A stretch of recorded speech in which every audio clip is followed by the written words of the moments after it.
What is up, everybody? I am Raymond Summerlin. We are back. This is the Sharp Angles podcast. And today we're going to talk about fantasy football. You heard that right. Fantasy football. It never sleeps, it never ends.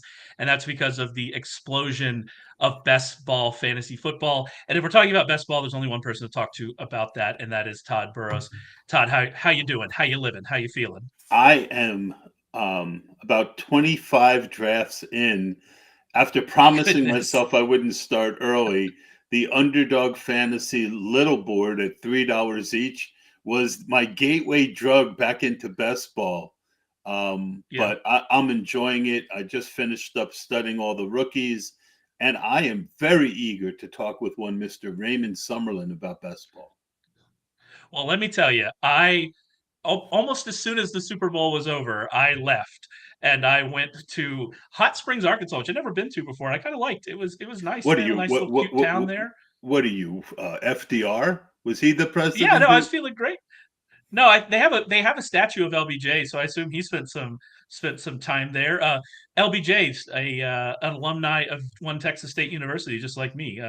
Go Bobcats! But yeah, no, it was fun. It was like a trip back in time a little bit. They got a cute little downtown. We went and hung out in some hot baths. So I did all of that, and I have not thought about fantasy football for 2024 basically at all. And so I'm very interested to talk with you about some of these ideas. If you go head over to sharpfootballanalysis.com, you'll see we put up ADP from Underdog, early Underdog drafts, and so I went through that today as I was updating it. And there's some interesting things in there that I'm interested to kind of pick your brain about and go through. So head over to Sharp Football Analysis, check out the ADP, and let's get into it. Let's get straight into best ball season.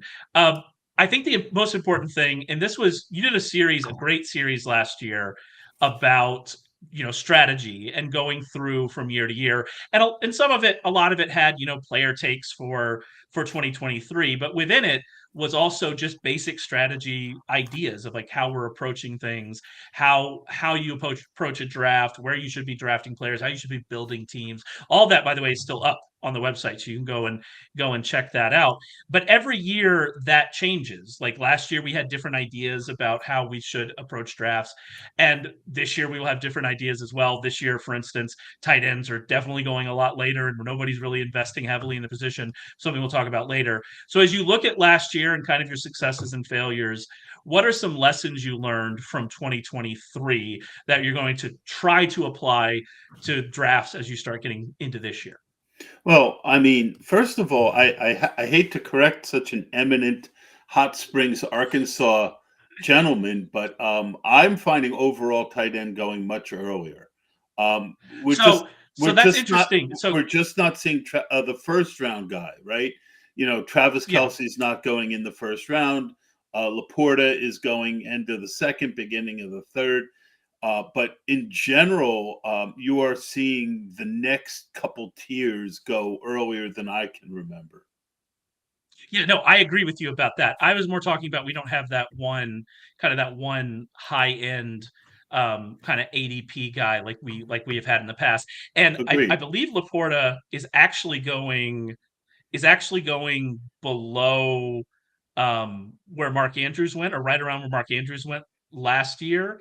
And so we are seeing, a bit of a decrease at the top. But you're right, that next group, it seems like people are much more comfortable, at least from this early ADP when I'm looking at. And again, I'm coming in fresh right now, but it seems like people are a lot more comfortable with that second tier of tight end than we have been in a little while. Is that kind of what you see as well? Well, first, I want to call out Corey in 2121. Thanks for jumping in. I agree. I will never be bored of fantasy football. Actually, that's not true. I get burnt out, and I think it's going to last a couple months, and it lasts about a week and a half. And then the little board comes. My crack addiction starts. And I do. I don't want to share, the slacks, but I remember a Slack from you that was like, I'm going to take it a little bit easier here in the first month, and then we get on this and I episode. did. You said you're 25 in. Well, I mean, the difference is I typically start up right away with Yeah. the FFPC 125s, and I only Mhm. did my first one about 4 or 5 days ago. So the Gotcha. little board is, I did a couple big boards, 20 little boards, because of course I had to max it out. But you did ask me about my biggest takeaways from last year. My biggest mistake, and there's nothing worse than going against your own advice. But at times last year, I put strategy ahead of player when I was choosing, because I thought there was great values at running back throughout the draft. Running backs were going later than ever. So I was skipping running backs. And when you skip running backs early, you skipped one Christian McCaffrey. So, that was, was the overall strategy good that I could get better running backs later? Absolutely. But you never want to skip a guy like Christian McCaffrey. So that was one lesson for me. The other lesson for me is I doubled down on my stupidity because I missed the best two later running backs in Rashad White and James Conner. We all know that talent is far less important as usage at the running back position. Yep. And these two guys, everyone kept telling me there's no one else there. There's no one else there. And I mean, and I was right. Rashad White is not an efficient running back, but at the volume he got, it doesn't matter if you average 3.5. And I don't know what off the top of my head what he did, but he caught a lot of passes. He got a lot of carries, and I didn't have him. And James Conner was another one. So those were my two biggest mistakes of the year. My issue with the later running backs is something that it's a hole I've been trying to patch for a few years, where you have to pick winners and losers, but I just have a weakness for fading guys that I don't like, and it can bite you if they end up getting a lot of volume at the running back position. What I thought was interesting about Connor, and I'm glad you brought up him.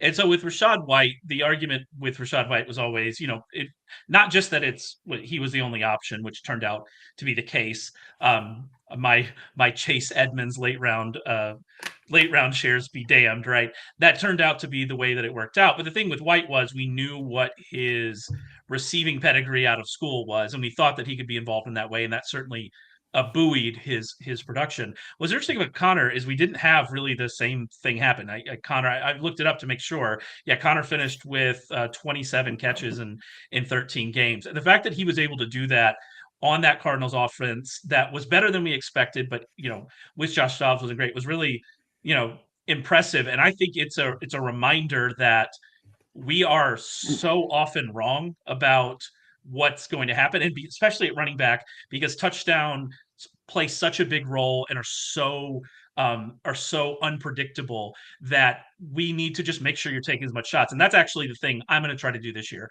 I am not a full-time best ball player. I am definitely way more casual than Todd about it, but I think that I need to take, even though I'm not going to draft as many teams as like real best ball players, I need to still be um, just as intentional with player ownership, and make sure that I am keeping track of it, and I make sure that I'm attacking players that and getting shares of kind of everybody, and making sure that I'm getting there. And I'll give you a great example. Puka Nakua is a player that I was very interested in last year, and obviously that worked out, but it didn't work out for me because I think I only had him on 5% of my rosters because I wasn't intentional, because I didn't attack the best ball draft the way that a best ball player like Todd does. And I think even if you're a person like me who's not going to draft that many, maybe you only end up with 50 teams throughout the entire year, which Todd's going to be done with by the end of this month.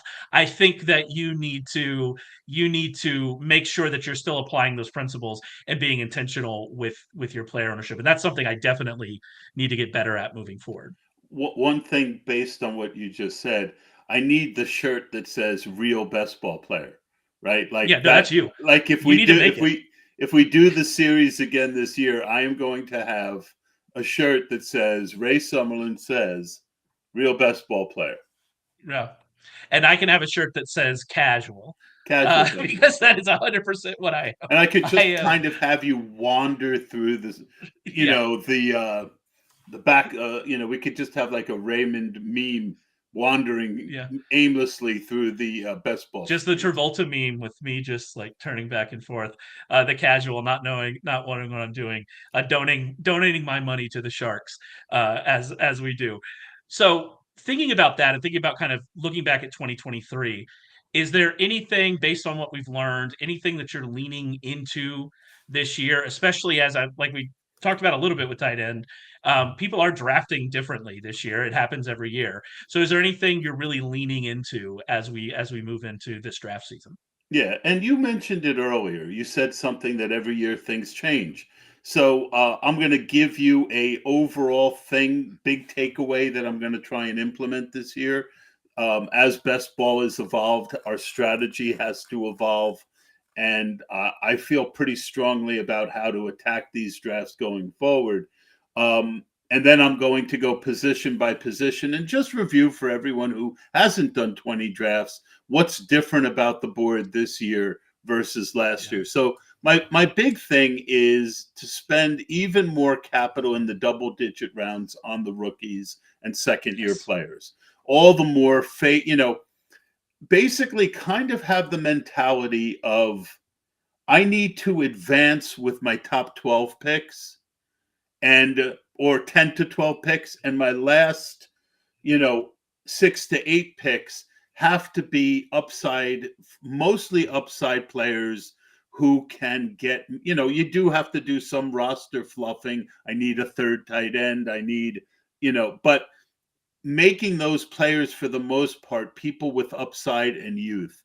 We see it every year that, the nature of best ball and how it's different from any other kind of fantasy is that there's 14 weeks to advance, and then there's like 3 sudden death weeks back to back to back.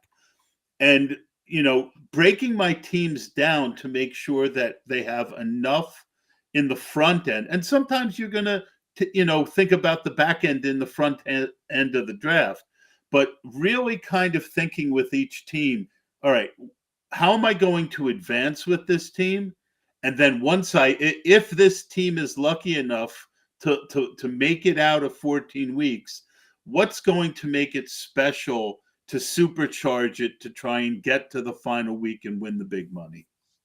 As And I far think as Go ahead on that, so. and then I'll I think on the rookie thing is something I noticed as I was going through the ADP is that I left in the final 2023 ADP from Underdog. Both of these are from Underdog.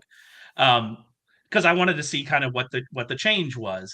And if you sort by, biggest risers, you end up with a list that is almost exclusively rookies and Kyron Williams.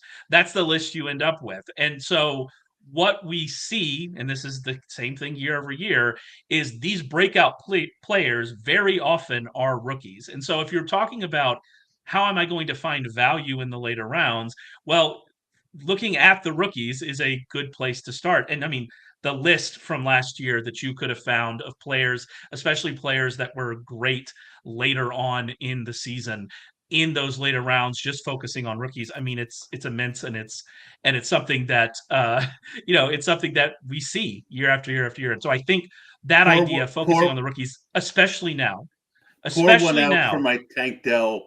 I was that's I that's was dead. I was on Tank Dell, and he, let's take our 5'8" running back and have him block in line, Yeah, like a yeah, five like a people. Yeah, yeah, guard. yeah, yeah. No, Sorry but to yeah, that's the guy. Right. No, no, that's a perfect I example. Tank had Dell's a lots of perfect Tank example. Dell. I had lots of Puka Nakua. Later in the show, I've spent a lot of time. I'm not a professional tape watcher, but I've had a very good history at being able to spot breakout players, and I'll go into that. But first off, at quarterback, we're seeing the top guys go a little later than last year, where they were going mid second round through early third round. The third and fourth, and Mahomes is in the fifth round. So that's a big change. But where the overreaction has been and will continue to be, in my opinion, at the quarterback position, is we had an unusual amount of quarterback injuries last year. So you're going to see a lot more earlier second and third tier quarterbacks being drafted, and you've seen that so far.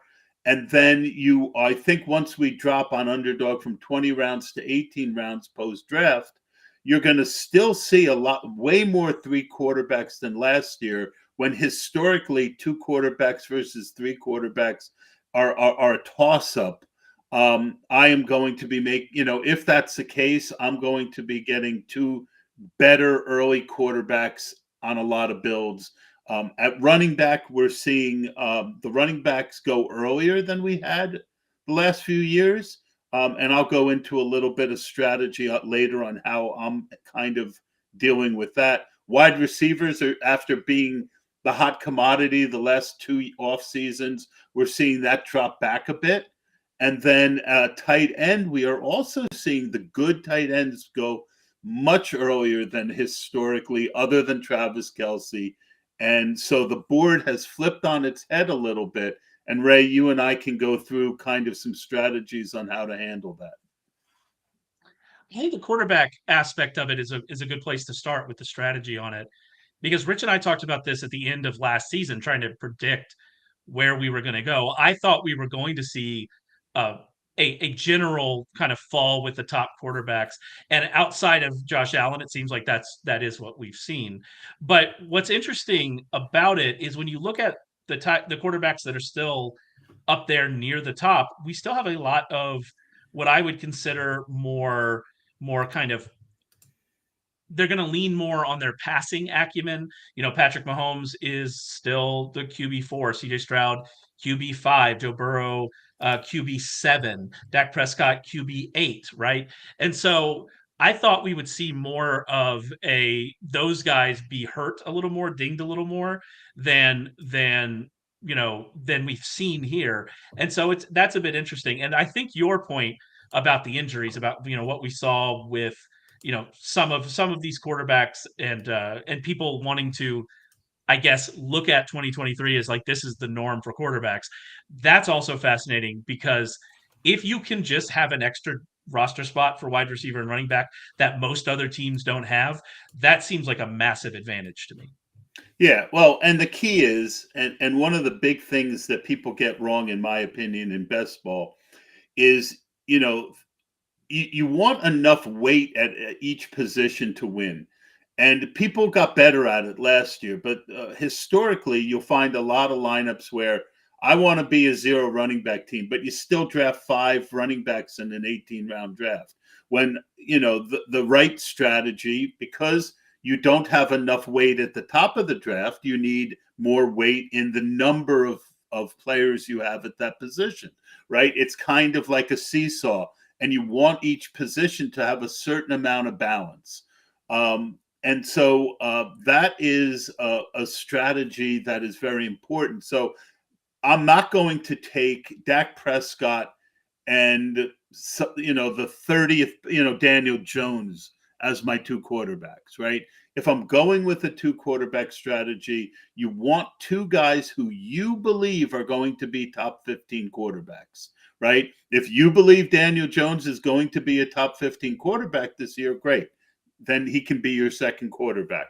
But if you're going to go 2 instead of 3, each team, the bet you're making on that team is that those two quarterbacks are going to be good enough, especially in a half PPR site where quarterback points are more important. You need to have two good ones. What about running back? You mentioned some of the changes at running back. Kind of, how are you approaching this? We're seeing a few more running backs here in the first round. How are you kind of approaching that? Well, the big thing to me at running back is I just don't like the value. I keep, you get to that 6th, 7th round range, and there's like Ramondre, like Eckler, all these guys you can poke holes in. And some of them are going to be decent, right? Some of them are going to give good value. But to me, the 2nd and 3rd round guys like Achan, I love Achan. I think you need to draft some, but he could be a part-time player at his size. Jahmyr Gibbs still has David Montgomery there. Kyron Williams. Historically, you win a lot of money by not betting on the guy who you got in the 20th round in the second round the next year. Just too much tends to happen with, guys go in the 20th round for a reason. So my strategy has been to really dig into the three studs. Christian McCaffrey, when you can get him, which is when you get the first pick. Yep. But Brees Hall and Bijan Robinson, right now, it is very easy to build up. Brees is going 6th or 7th on Underdog, Bijan 8th to 10th. I took Bijan 3rd in a draft. I think he is, the guy. It takes people a while to process the changes in coaching, in coordinators, and having Arthur Smith. Look, we all mocked Arthur Smith last year, but it is a massive, massive possible upgrade for Bijan that he's gone. Brees Hall. So McCaffrey, Bijan, I'm going to be well over for. Even though I like Chase, even though I like Jefferson, I'm willing to give up a little bit of ownership there for some Brees and some Bijan, because I don't like what else is happening at the running back position. So to be able to lock in that one guy who you think is going to give you first round value, and then take 5, especially in 20 rounds, I take 5 other running backs, and I've got a nice mixture of rookies and that tier that I just mentioned. And my overall running back position is balanced. My wide receiver position is balanced because I'm taking a lot of them in rounds 2 through 8. So Brees Hall is interesting to me, and this is more of like a team specific thing. So he and Garrett Wilson are both being drafted as if the Jets offense is going to be functional in 2024, and Aaron Rodgers is going to come back, completely healthy and ready to go. And even if he's not, they're going to find a much better kind of secondary option that can come in and actually run the offense, which their track record on that is not excellent. And it's certainly possible that happens. I mean, if Aaron Rodgers really was close to returning at the end of last year, he can come back 100% healthy. Maybe they can fix the offensive line and he's fine. But I do think it's interesting that we're just taking that for granted with both of them and their prices. And so I don't know, I'm a little bit more wary of that situation than I would be of Robinson, who obviously was an amazing talent and we're going to hope gets used the right way. What about speaking of Wilson, over at wide receiver? What are some kind of ways you're approaching those drafts? Oh, I kind of mentioned that, and Yeah. but the big thing at wide receiver is that we just keep hearing how great rookie wide receiver class it is. So I am just loading up on not the first tier guys are priced way too high. The first 3 guys in my mind are priced pretty high. Marvin Harrison in the second round, in the middle of the second round, where we don't even know where he's landing. To me, I hate to fade completely someone that talented. I like Malik Neighbors a little bit better anyway. So when he drops into the mid third round, he drops back 5, 6 picks. I'm getting him. And but there are a lot of really talented late wide receivers. So I am studying them like mad. I've gotten through probably 2/3 of the ones that are being drafted, if not more. Everyone I draft now is like, all right, he's an 18th round guy, he's a 19th round guy. But there are some real gems there. Not all of them are going to come in, but getting a sense early of which ones you like before we know where they land, and then reevaluating them later, which leads me to another big takeaway from last year is, like, I missed on Rashee Rice because I didn't love his tape. It was okay. And so when he got this great draft capital, I meant to go back and rewatch him, and I never did. Right? I think you really. My rule for watching tape for rookies is at least 4 games. And it's funny, you watch 1 or 2 games and you'll have an opinion, and then the third game, that guy who you're not that high on, you'll see him flash, and then the fourth game he flashes. And so I really feel like that's another important step in not stopping your. You talk about me being a best ball guy. Well, you can get so caught up in drafting, you stop analyzing as well as you should. So that was a big takeaway for me too at the wide receiver position last year. So when they get the good draft capital, all the more you should go back and make sure that your opinion on that player is accurate, because we saw with Rashee Rice, he was more talented. Everyone else at wide receiver sucked, and he was a very, very valuable best ball pick. I so in that draft capital thing, it can force you to also overvalue players like we saw with Jonathan Mingo. And we'll see what comes of Mingo's career. Obviously, it wasn't a good situation for anybody in Carolina. Which is And so why it's kind of one of those, yeah, I said make sure, right? In other yeah. words, give yourself don't talk yourself into somebody, but really make sure, because I was mixed on Rashee Rice. I wasn't Mhm. mixed on Jonathan Mingo. I didn't like Jonathan Mingo. I didn't draft Jonathan Mingo very often. But yes, go ahead. Yeah, and I think that that's a good point. And speaking of draft capital, we Ryan McChrystal has a mock draft over at Sharp Football Analysis. Head over there. If you subscribe to our newsletter, by the way, you'll get all of our content sent straight to your inbox. So make sure you do that. But he has his mock draft. He did his first one the day after the Super Bowl. We actually talked about it in the podcast feed, and he has all three of the top three going in the top six, with Roma Dunze going sixth to the Giants. And if a Dunze Please comes no. in, Please no. if he comes in and is a clear number one receiver, which if you're taking a wide receiver as early as we think they're taking these three, if you come in and you're the clear number one wide receiver, the fact that I think he's the wide receiver 33 right now at Underdog, that seems like one of those rookie values based on he doesn't have the same name recognition as Marvin Harrison and Malik Neighbors, but he might end up being treated very similarly in the draft. And so that seems like an opportunity for me. And we talked a little bit of tight ends already. Do you have anything to add there with tight end strategy? No, nothing other than what we already talked about. I do want to say that I am not a Romo Duze fan, and no, Ryan is as sharp as they come, and I've talked to a lot of draft people, and Ryan, I will always give a second opinion thought to. I don't know that. The guy that I'm like 20% on is Brian Thomas Jr., who goes and Trey Franklin. I have Odunze in the same tier with those two, not the same tier as Neighbors and Harrison as far as what I look for. And it'll be really interesting to me to see if he ends up getting the draft capital that Ryan thinks he will. Or if So Ryan has actually Brian Thomas Jr. at 14 in his first mock as well. And so yeah, he's definitely putting him up there as well. And that's a great point. If we think Ryan only had, we talked about this last podcast, you can go listen to it.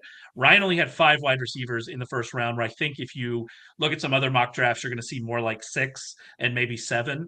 And so we'll have to see how this works out as we get through the combine and all of that. And as people test, and, we can obviously see, things fluctuate based on that. But if we are going to have, let's say, 6 wide receivers in the first round, then that means that outside of Marvin Harrison Jr., who is going very high, and Neighbors, who's going relatively high. That means that we're going to have 4 other first round wide receivers that are probably going to get a good opportunity for early success, that are going outside of the first 30 wide receivers in underdog best ball drafts. And you pointed this out in an article last year. That's what's good about drafting early. If you feel confident in these wide receivers and that you can project draft capital with these wide receivers, is that you're probably going to get some values, because those guys, if you land in the first round, their ADP is going to go up. That is what's going to happen, and you will probably end up with some closing line value on their ADP if you're able to identify those guys. yeah, and that's why I also like the little board. The big board runs the whole off season, and there are going to be a lot more of the puzzle pieces filled in with free agency. And so the big board I'm more willing to wait on. What I liked about the little board was it was like fifth. By the time I even started, it was 58% full, and it only slowed down because all the people who had gotten it to 58% already had done 20 drafts. Yeah. So I got to go up against like not the first tier of people who just felt the need to knock them out, but also I like at certain times when I feel I have edges, I like drafting in contests that close because you lock in. If you're right, you're locking in your values and your analysis for that slice of time, rather than you do 70 drafts and you only want to do 80, and then something happens and someone who you were drafting in the 6th round is now going in the 14th, or vice versa. Yeah, and I mean a great example would be Puka last year. If you were in on Puka, which several fantasy people were, ahead of even the draft, right? And you were taking him in the last round in these contests that closed prior to the draft. It wasn't just that you got great value on him, is that you were one of the few teams that even had him on a roster. And so Correct. that is the kind of thing that you can really get some advantage. Since we're talking about rookies here, I think we should roll right into that. You mentioned how much tape you're watching. I haven't really gotten to the rookies at all yet, and so I'm interested in who are you looking at as values right now at the rookie position as we go through these drafts. Yeah, and I want to look something up Sure. because the mistakes I made cost me a big year, but when it came to my ownership, I want to see if I actually drafted some Puka in the early, because I ended up with a good bit of him. No, I did not draft him early, but I had 15% in late on the FFPC. And Tank Dell, I know I didn't draft early because I didn't even know he existed early. And I ended up with 13% because CJ Stroud talked about him post draft. And I said, let me give this guy a look. And I said, oh man, this dude can cut on a dime. I love guys who can cut on a dime. It's because if you can get open, you're going to get the ball, right? And if you can Yep. make these really quick, sudden cuts, and so I had a decent amount of Tank Dell. And again, Tank Dell wasn't really being drafted in the beginning. Then he got popular when camp opened, and that's what dropped me down to 13%. At some point, I was about 20. So not That only do you want preseason, what's that? that preseason game ruined all of your Tank Dell exposure. It That preseason game ruined was my it. opportunity to go Yeah. 30% on him. Absolutely. So, What about this year? Some of them you're looking at. all right. So, what position do you want to do first? Let's go through all quarterback. Who are we looking at quarterback? All right. So, quarterback, I've only watched the 4 big guys so far because quarterback is the position that I feel I need to understand the least, because only the guys who are drafted early are going to start early, pretty much, Yep. right? We know who Yep. 28 of the starting quarterbacks are. I saw enough of Michael Penix. Is that how you pronounce his name? I believe it's Penix. Yeah, Penix. Penix. Yes. Softy. If you feel like drafting Penix, don't, because I didn't watch his tape, but I watched enough of his wide receivers to see him miss. Just yeah, he's not. I wanted to like him because I So thought. Penix, if you dig underneath the accuracy numbers on Penix, they're actually uh, really good. And we saw a bit of that in that semifinal game against Texas, Which as I didn't Ryan watch. Ryan correctly. I believe Ryan correctly. This is my opinion as well as Ryan's. That was one of the most impressive performances that we saw from a quarterback last year. Probably the most impressive we saw from a quarterback last I year. don't. That had shades of C.J. Stroud against Georgia. It had kind of shades of that. Now Penix is obviously an older prospect. He's not the same level of prospect I don't care as about C.J. how Stroud. old anybody coming out is for best ball. So let's just get Sure. that one out of the way, because people know that dynasty and best ball are 2 different things, but their brains don't always Yep. like I don't like last year Tajay Spears doesn't have an ACL. So what? He made every single human being who tried to tackle him his last year in college miss. I'm only 1 year away from that. If his knee breaks down in year 4, it doesn't bother my best ball teams. But I'm not on Penix. I am. The big thing about Caleb Williams to me was he runs way more than I would have guessed having that. So that's the other thing. I don't watch college football, so I don't have preconceived notions about these people when I start watching tape. And Caleb Williams loves running the ball near the goal line. He had like 8 to or 10 touchdowns as a quarterback while only gaining like 125 yards on the year. Now, you got to remember in college, getting sacked uh, takes away from your rushing total. But I love him and Jaden Daniels. Both are going to be starters. Both are going to give you running, and they're going well after. 50% of my drafts have one of the two of them so far, because I think both of them are going to be locked into playing time, have enough talent that they're going to stay on the field, and they're also, especially Jaden Daniels. I mean, I have more Daniels than Caleb. Um, so I like them both. I see why people were down on Caleb Williams, but there's just so much goodness that he also will bring to the table. He could be like a Jameis Winston the first couple years, where he throws 30 touchdowns and 28 interceptions. But he also played in a Cliff Kingsbury offense last year, and I am willing to give him a bit of a mulligan on some of it. He does certain things that people shouldn't be able to do, Mahomesian kinds of things. There you go. Um, That's the name. yeah, but he's not Mahomes. But he's a better runner than Mahomes. And we've seen Mahomes run more as he's gone on in time. But Caleb Williams can run. He's faster when he runs, and he loves to run near the end zone. Jaden Daniels is, he's going to put up a lot of points with his legs. I didn't like the first. I know Ryan really doesn't like Drake May, and I really struggled with a lot of my Drake May tape. At the same time, the dude has got a gun, and he played much better as a junior.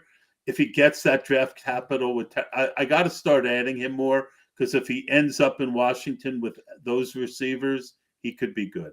JJ McCarthy, it's not that he didn't throw much, and it's not that he might not be a great quarterback at some point. I haven't seen enough to make that determination either way. I just don't see him as a guy who's going to put up a lot of points in best ball. I think the type of team that's going to draft him is going to be the type of team that did with him what Harbaugh did at Michigan. I don't see some high gunning team deciding to put him in a run and shoot. So for best ball, I'm not on McCarthy, but it's not an indictment of him as a player as much as how I think he's going to be used year one.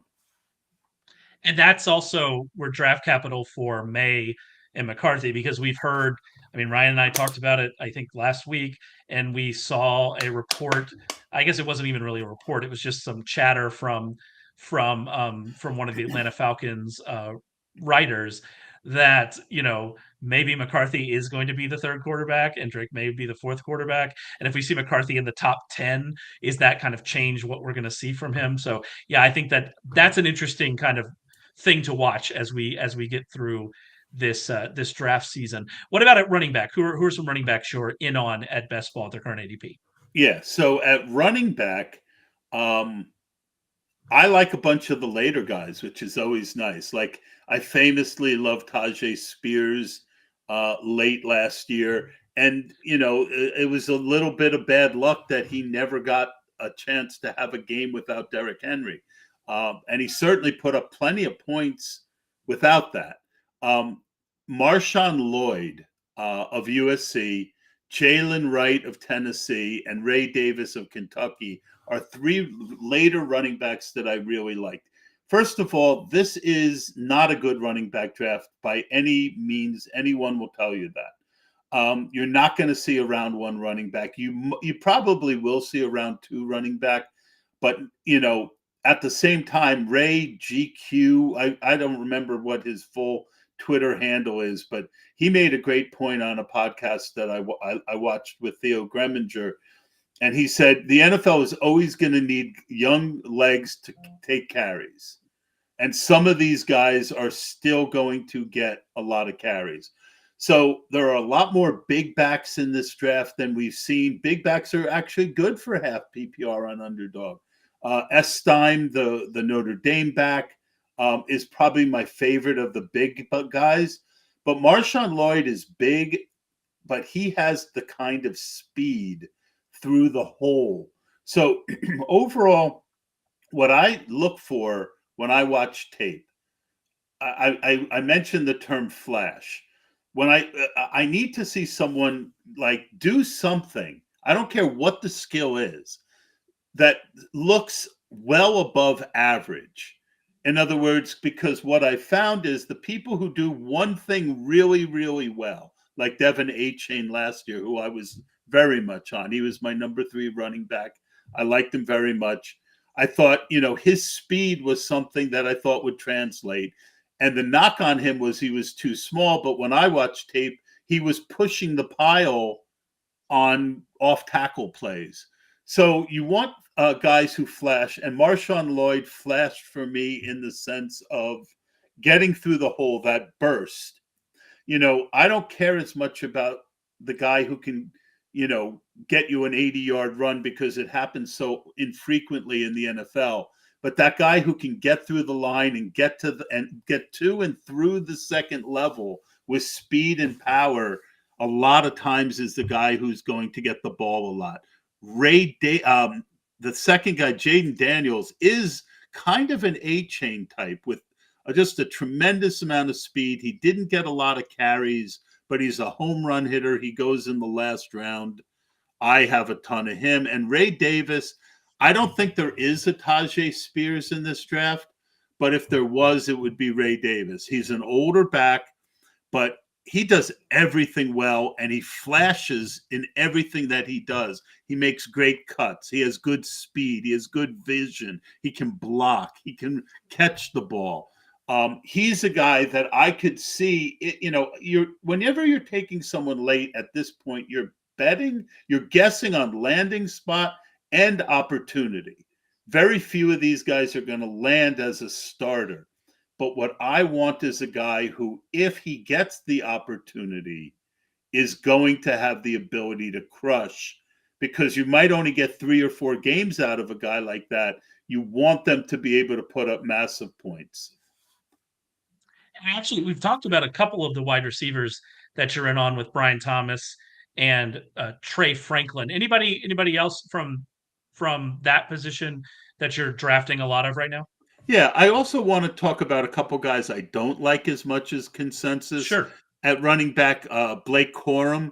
I know that every coach is going to love him, and he does so many fundamentally things right, but he's kind of meh at everything, right? He's good at everything, not great at anything. That typically isn't the kind of guy that I want, because he could carve out a role on a team because of how solid he is. But an NFL running back his size who gets you 10 carries for 50 yards he's not going to really be a touchdown back. In half PPR, I struggle with him. I struggle with Benson, who a lot of people love. He seems a little stiff-hipped to me. His production wasn't always what I thought it should be when I watched. A lot of people love Braylon Allen, 19 years old. I don't see him coming out of the gate really strong. And another darling is Bucky Irving. He is a fabulous receiver, and I absolutely could see him getting a role. But I would expect a guy his size to make more people miss and to just look more explosive in the open field than he does. On Blake Corum, I haven't studied the running backs at all. I wouldn't act like I have, but I saw a lot of Blake Corum as a Penn State fan, and there's something about him I really like. And what I'm really interested in is, how is he going to end up with the Chargers?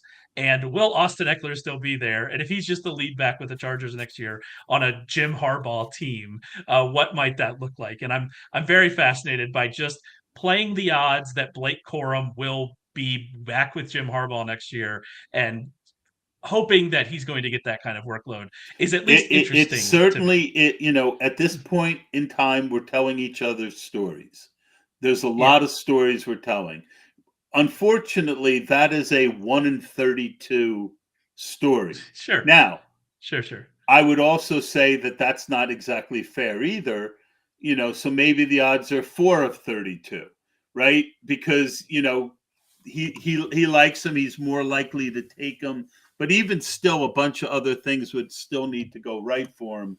But I certainly have. You are not the first person that I respect who I've heard that out of. Yeah, man.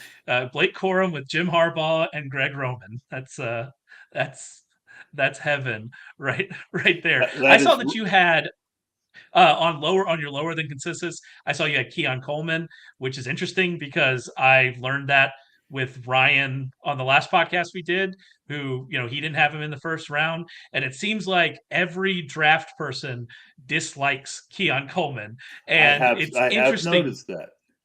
It is interesting that that's just kind of become the consensus, and I wonder if the NFL is going to agree with that, or I wonder if he's going to have more draft capital than we expect, and if he does, are we going to get into a N'Keal Harry situation where we're overselling draft capital and not relying on? There are a lot of people that didn't like N'Keal Harry, myself included, but I still moved him up because of draft capital. So that's going to be Keon Coleman's going to be a very interesting player, especially once we know where he ends up in the draft, and especially once we know what he runs at the combine, which I do think is going to be important for a player like Coleman. Yeah, and I don't. I'm not as down on. I haven't drafted any, but I'm not as down on him as some. But as down as everyone seems to be, his ADP is still fifth or sixth at the. because because if you're a person like me that just watched college football and hasn't really dug into the prospects at this point, all you saw from Keon Coleman was him just mossing people all year, and you're like, yeah, that guy's good and he's going to score touchdowns. And so that disparity between like normies like me, I'll call myself a normie for the draft at this point because I definitely haven't gotten into it, and the kind of people that are really watching it, that disparity is really interesting and might, like you said, it might present some value here to fade him in favor of some other rookie wide receivers that Yeah, maybe don't have that I same love Trey that same Franklin. pedigree. I love Trey Franklin. I think he is right there with Brian Thomas and Odunze. I heard someone say he's too skinny. I didn't notice that watching him. It never occurred to me that he was Todd Pinkston. But I thought he was really fluid. And just I feel he's ready to step in on day one and be an NFL wide receiver. Late couple wide receivers. I love Brian Thomas. I have a ton of Brian Thomas. Um, I like Roman Wilson as a late guy. He has really gained steam with a lot of analysts. But the late guy that I was just drafting almost every draft I could once I watched him was Javon Baker. Javon Baker is a very highly skilled. I mean, he reminded me a bit of Stephon Diggs when I watched him. Now, you know, Stephon Diggs was a fourth round pick who would have been a first round pick had he not had some issues. This guy is going, Javon Baker's probably going to be a third or fourth round pick who's a third or fourth round pick because that's what he was in college. And the last guy that I want to mention whose tape I love, he's older, but he's a hyper productive wide receiver. And to quote me from earlier, I don't think there is a Tank Dell in this draft, but if there is, a lot of people like Malik Washington. I'm on Jacob Cowing. Jacob Cowing just to me flashed every. I mean, I just wish there was more tape. There wasn't a lot of games for me to watch. I really like Jacob Cowing and Javon Baker late. I like the Todd Pinkston reference for all the kids out there. the Todd Pinkston. How many? That is a fun one. That might be a fun dividing age line on who would say him as the skinny receiver versus Devontae Smith, fellow Eagle, as the skinny receiver. That's a Yeah, fun age line for us. yeah. I mean, yeah, and how has that skinny receiver worked out? And it's done all right. He's done Yeah. okay. Yeah, So I still he's got done. some guys to watch. At tight end, I think Brock Bowers, if he falls, in your draft, grab Brock Bowers. Brock Bowers is just he's incredible. I don't care if he looks like an accountant next to Gronk. And I also really like Jatavian Sanders. He is uber talented. The thing with Jatavian Sanders is he going to be ready the first year? It was in watching my 4 games with him. I think I saw him run. Now, again, these are highlights. I don't watch the whole game, but almost every play for Sanders was a screen or a flat pass. They didn't even run him down the field. But when he did run down the field, I thought he flashed. So, I don't know if it'll be year 1, but that's a guy I want to. At first, I was going to fade him because I thought he was a little raw. And we've seen raw rookie tight ends not do much. But he's the kind of guy when I talk about what's your plan for winning the tournament on the teams that you advance, I think Jatavian Sanders could, get you 2 long touchdowns in a week that you need him. The Jonnu Smith plan of attack here Oh, with Sanders. if he ends up with Arthur Smith, pants off. Yeah, done. We're done. So we're running out of time here, but I do want to. We talked a lot about rookies. I do want to get your thoughts on a couple vets under and overpriced. Like who are you really targeting here in these early drafts? Well, you mean overall players? Overall, just veterans, Yeah, players yeah. that So you're interested in. the ones that I love Kendre Miller. I think that there's, we keep hearing about how, and I wasn't huge on his tape last year. I thought it was okay, but I'm willing to quickly throw out my preconceived notions if I watch someone in the NFL and they show me something I didn't see. I think Kendre Miller is a player, and I think there's a chance that Alvin Kamara is not there. Or if he's there, he There's gets a good hurt. chance that he's not Yeah. there. Yeah. So Kendra Miller is a target for me in every draft right now. He's so cheap. Yeah. And then I would say that Javonte Williams is the other running back who is kind of in that dead zone tier that we've seen in the 5th to 8th round. But he's kind of towards the end of that. They used him a lot first year off of ACL. I think the offense overall will be improved. And I think that Javonte Williams, you get that second year off of ACL. And then at wide receiver, there's 2 late guys that I've been scooping a ton of. Rashad Bateman in the 20th round or 19th round. We can't quit him. Can't quit Rashad Bateman. I wasn't heavy on him the last 2 years, but the price now. Yeah. And the other guy that I've just been scooping like crazy is Trey Palmer. He showed out really well. There's a chance that Mike Evans isn't there. I think he can pay you off where he's being drafted as the 3rd wide receiver. But if Mike Evans somehow, or him or Godwin get hurt at any point, Trey Palmer, I think, is a very, very interesting late vet. And I think Miller and Palmer fit a mold of players you can target late with the uncertainty that we have with free agency. We have uncertainty about Mike Evans. We have uncertainty about Alvin Kamara. We have uncertainty about all those people. Kendre Miller, for instance, in Dynasty is someone on my rebuilding teams that I was targeting at the end of last year in trades because we have that uncertainty with in front of him. And so if you're looking at these players behind, we don't know where Saquon Barkley is going to end up, right? We don't know with Austin Eckler, and that we talked about with Corum. There are lots of things that we don't know where these guys are going to be, and if you could play into that uncertainty, I think it makes a lot of sense. And so I think that fits as a more kind of overarching idea as well, not just with those 2 players. Yeah, I think that is a great last thing to leave the show on.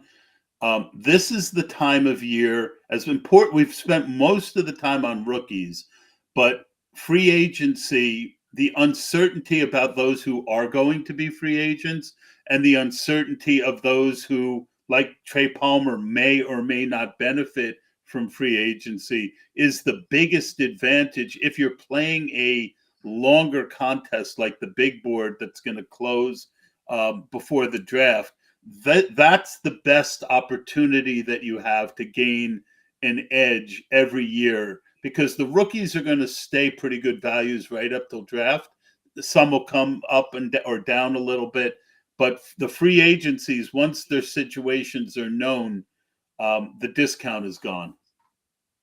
Yeah, and we're going to see overreactions as well. And so it's not even that the discount is gone, it's that it runs into a more absurd kind of level. And so that is a really, like you said, let's just leave it there. Great point to leave it on. That's it for this episode talking about 2024 best ball. We're going to have a lot more best ball content as we get here through the off season. Make sure you head over to sharpfootballanalysis.com. We have a mock draft already over there. Like I said, we already have Underdog ADP up. If you want to take a look at that and where players are going, you can subscribe to our newsletter and get all of our content sent to your inbox. So make sure you go and check that out. And we'll be back real soon to talk about the NFL Combine, which is almost here. The NFL never sleeps. See you then.